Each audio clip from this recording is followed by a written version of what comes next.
নবম পে স্কেলের চূড়ান্ত তারিখ ঘোষণা, সরাসরি গেজেট প্রকাশ, ১৩টি গ্রেডের পূর্ণাঙ্গ তালিকা প্রকাশ, বেতন বাড়ল দ্বিগুণ। চূড়ান্ত তারিখ প্রকাশ, পাশ হলো নবম জাতীয় বেতন স্কেল ও পে কমিশনের সুপারিশ। এছাড়াও ১৩ গ্রেডে পূর্ণাঙ্গ তালিকা প্রকাশ। অর্থ উপদেষ্টা এ বিষয়ে যা বললেন, বিস্তারিত আলোচনা করার শুরুতে আপনারা যারা এখন পর্যন্ত আমাদের এই চ্যানেলের নতুন সদস্য আছেন তারা পরবর্তী আপডেট পেতে চ্যানেলটি সাবস্ক্রাইব করে বেল আইকনটি অল করে দিন। নবম জাতীয় পে স্কেলের সুপারিশ জমা দেওয়ার চূড়ান্ত সময়সীমা জানিয়েছে জাতীয় বেতন কমিশন। সংশ্লিষ্ট সূত্রের তথ্য অনুযায়ী আগামী ১০ জানুয়ারির মধ্যেই কমিশন তাদের সুপারিশ সরকারের কাছে জমা দেবে। এর আগেও রিপোর্ট জমা দেওয়ার সম্ভাবনা নাকচ করা হয়নি। পে কমিশনের একটি সূত্র জানায়, নবম পে স্কেলের গ্রেড সংখ্যা, সর্বনিম্ন ও সর্বোচ্চ বেতন নির্ধারণ সহ কয়েকটি গুরুত্বপূর্ণ বিষয় এখনও চূড়ান্ত সিদ্ধান্তে পৌঁছাতে সম্ভব হয়নি। কোন গ্রেডের জন্য কত বেতন নির্ধারণ করা হবে, এসব অমীমাংসিত বিষয়ে নিষ্পত্তির জন্য আরও অন্তত ২টি পূর্ণ কমিশনের সভা আয়োজনের পরিকল্পনা রয়েছে।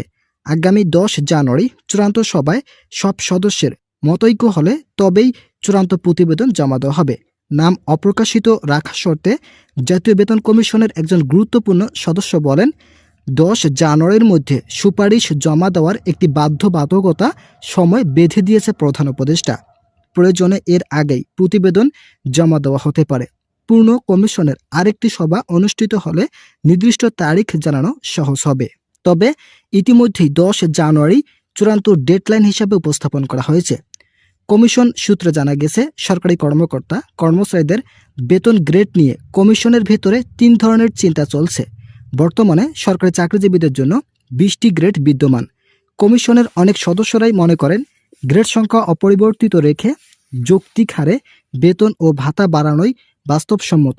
তবে বৈঠকে থাকা বিভিন্ন সংগঠনের নেতারা দাবি তুলছেন, যদি গ্রেড সংখ্যা অপরিবর্তিত রেখে বেতন বৃদ্ধি করা হয় তাহলে কর্মচারীরা বৈষম্যের শিকার হতে পারেন। তাই তাদের বৈষম্য দূর করতে হলে অবশ্যই গ্রেড সংখ্যা পরিবর্তন করা বাধ্যতামূলক। বিশেষ করে ১৩টি গ্রেড রাখার বিষয়ে পে কমিশনের সদস্যরা খসড়ায় লিপিবদ্ধ করেছেন।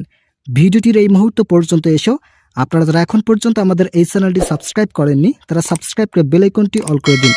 এছাড়া কমিশনের একটি অংশ আরও এক ধাপ এগিয়ে গ্রেড সংখ্যা ১৪টিতে নামিয়ে আনার পক্ষে মত দিচ্ছে। তাদের যুক্তি, গ্রেড বেশি থাকলে বেতন বৈষম্য বাড়ে, তাই কম গ্রেডে বেতন কাঠামো নির্ধারণ করলে বৈষম্য তুলনামূলকভাবে কম হবে।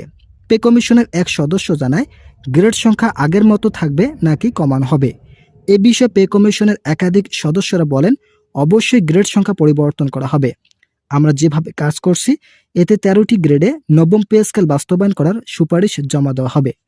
১৩টি গ্রেডে নবম পে স্কেল বাস্তবায়ন করা হলে সরকারি চাকরিজীবীদের দীর্ঘদিনের যত ধরনের সমস্যা ছিল সকল সমস্যাই দূর হবে।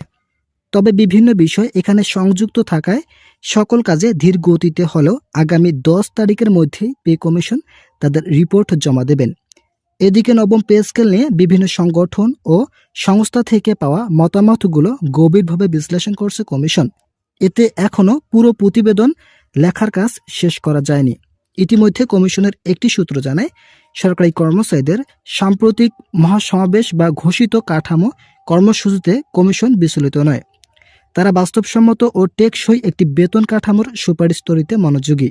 তারা চাচ্ছেন, আমরা এবার নবম পে স্কেল বাস্তবায়ন করব, সেটা অবশ্যই আগামী ৫ বছর পর্যন্ত বহাল থাকবে। তাই ৫ বছরের আগে যাতে কোনো ধরনের মূল্যস্ফীতির সঙ্গে তাল মিলিয়ে চলতে ব্যর্থ না হয়, সেই বিষয়গুলো লক্ষ্য রেখেই বেতন ৩০,০০০ টাকার কাছাকাছি রাখার নতুন সিদ্ধান্ত নেওয়া হচ্ছে। তো বন্ধুরা, যারা এখনও সাবস্ক্রাইব করেনি তারা সাবস্ক্রাইব করে বেল আইকনটি অল করে দিন। অর্থ উপদেষ্টা ও পে কমিশন চাচ্ছেন যাতে নবম পে স্কেল বাস্তবসম্মত ও কর্মচারীরা তাদের নিজ নিজ অবস্থান থেকে আর্থিকভাবে শক্তিশালী ও স্বাবলম্বী হয়।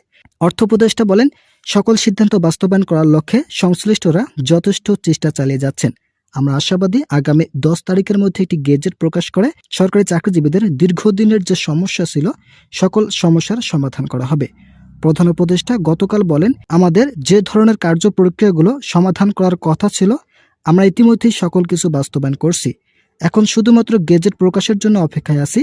অর্থ মন্ত্রণালয় থেকে গেজেট প্রকাশ হওয়া মাত্রই সরকারি চাকরিজীবীরা সকল ধরনের সুযোগ সুবিধা পাবেন।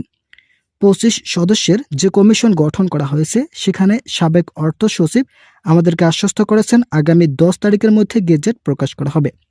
তিনি বলেন, আমাদের এবারের নবম পে স্কেল এমনভাবে প্রতিযোগিতামূলকভাবে তৈরি করা হয়েছে যেখানে থাকবে না কোনো ধরনের বৈষম্য এবং কর্মচারীদের অর্থনৈতিক সমস্যা। কেননা কর্মচারীরা আর্থিক দিক থেকে ক্ষতিগ্রস্ত হলে সরকারি চাকরিজীবীদের মাঝে ব্যাপক সমস্যা তৈরি হবে। তাই তাদের অর্থনৈতিক সমস্যা দূর করে নবম পে স্কেল বাস্তবায়ন করাই হবে পে কমিশনের অন্যতম লক্ষ্য। আজকের এই ভিডিওটিতে আমি বিস্তারিত আলোচনা করলাম। আশা করি ভিডিওটি থেকে অনেক উপকার পেয়েছেন। যদি উপকার পেয়ে থাকেন তাহলে অবশ্যই চ্যানেলটি সাবস্ক্রাইব করে বেল আইকনটি অল করে দিন।